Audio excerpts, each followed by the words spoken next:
President Biden has again been briefed on the latest developments surrounding the new Omicron variant after yesterday announcing a swift travel ban for those coming from South Africa and some other countries. Joining us is Peter Mathews, Professor of Political Science at Cypress College in LA.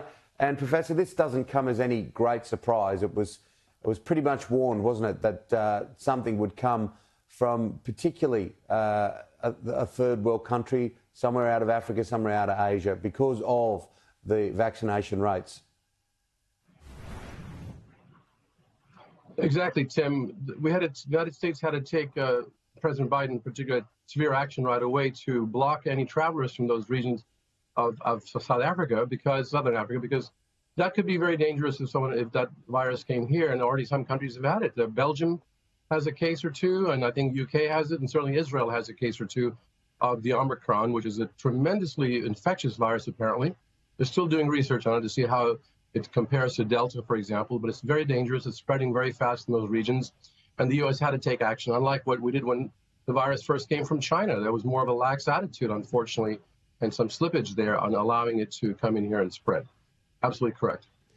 Is there any, look, we just heard from the British Prime Minister, is there any more information coming out of the US as to what we know about this virus? It seems to be, little information bits are happening and coming out reasonably quickly. Can you please repeat that again, Tim? I'm just asking, from Anthony Fauci down, have we heard any sort of medical reaction as to what they make of this new variant? Yes, they're still studying it because it's still early that it came aboard, and they've got to find out whether or not it is more transmissible, which we believe it is, than the Delta variant, and whether or not it is more severe in its effect on people and has more devastating effects or not. And that's being studied very carefully. It's going to take a little bit of time. For example, we have to find out whether or not the vaccines that are effective against Delta will also be effective against Omicron. And that's going to take at least 2 weeks, according to Pfizer experts who are working on a vaccine that can be tweaked to address the Omicron itself more specifically. So that has to be done. It's going to take a little bit of time. And the information is coming out slowly but surely. But right now, we've got to be extremely careful. People need to mask up, get their vaccinations here. The United States still has 100 million people or so who have not been vaccinated at all. And this is a real problem. And that's one reason that these variants start evolving around the world when they're unvaccinated people. And we have to get also the rest of the nation's world, vaccinated. I mean, look at South Africa. I believe it's only like 17% vaccination rate, maybe even lower than that. And that's one reason this virus evolved, or maybe mutated, I would say. Well, let's talk about the reaction from President Biden and the US public to the Ahmaud Arbery verdict, another big story. Yes, of course, President Biden said that the jury system worked and that he was, I believe, would say, in a sense, we could perceive supportive of how the jury decided that the three men that murdered Ahmaud Arbery were actually guilty of it. They happened to be three white men in the South who had taken arms up to chase Ahmaud Arbery down. They saw him jogging in the neighborhood. He was African American, and he had stopped briefly to inspect or to look at a house that was under construction. And they assumed that he was a burglar. And so they went back and got their truck, got the gun, and went after him, and then tried to effect a citizen's arrest. And those things are just untenable in this country that's called itself a democracy. There has to be a rule of law. Shouldn't matter what color of your skin is when you're jogging anywhere, that you're legally there.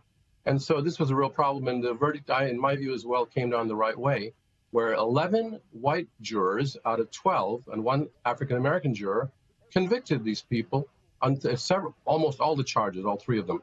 And so that was very resounding affirmation of the rule of law principle in America. But there's one more thing we should note. If not for the video that was taken by one of the actual people who were convicted, one of the killers, the people that helped killing, that video is what actually helped to convict them. If that video wasn't there, the question is, would an African-American like Ahmaud Arbery actually enjoy the justice that he did, or had the justice that he did, if that video wasn't there? And justice in this country should not depend on a person's color of their skin or on whether or not a video is available or not. It should be a pro forma or routine situation. You've just had Thanksgiving. Supply issues are a huge problem right around the world, particularly in the United States. as you enter more of the holiday season heading to Christmas?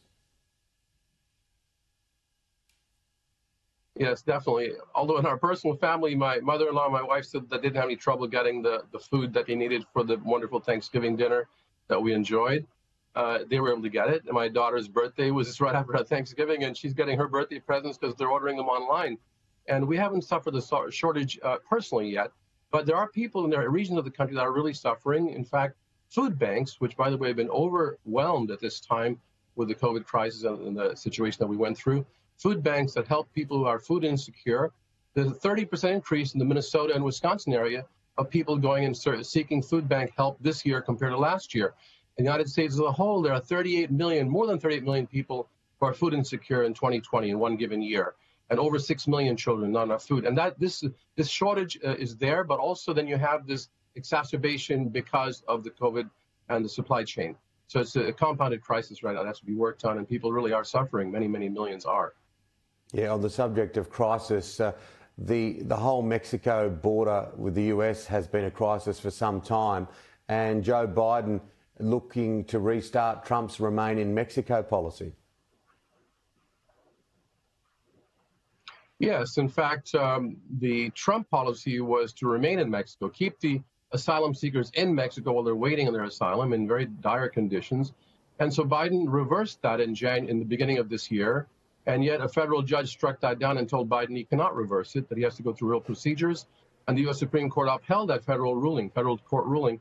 And so Biden had to reverse himself and allow this to continue, the Remain in Mexico policy, which he's doing now. He's going to have to go through with that. The thing is, Mexico is also demanding certain things that they should, actually. The Mexican president has told President Biden that in order to agree on what to do about these asylum seekers, where they should be and how they should be treated, first of all, there needs to be economic development in the southern part of Mexico and in Central America, and the U.S. should help with economic development there to help keep people there with good jobs as opposed to coming to the border seeking economic help. So that's one thing. But also there's the political asylum aspect, and that is, yes, many people are persecuted in Central America. Many times the United States has been involved in conflicts over there, and sometimes not in the right side and in the right way. And that's helped to exacerbate and bring the refugees from Central America seeking asylum. And the U.S. and international law says we must accept people who are seeking asylum on our borders, allow them to come in and actually wait while they're getting a hearing, a real case and a court hearing. So this is very important. Yeah, absolutely. Difficult one. Professor Peter Mathews, thank you. Thank you so much, Tim. Coming up on Weekend Edition, thousands take to the streets of Melbourne CBD for the third straight week to protest vaccine mandates. Plus, the musical theatre world remembers legendary Broadway composer Stephen Sondheim.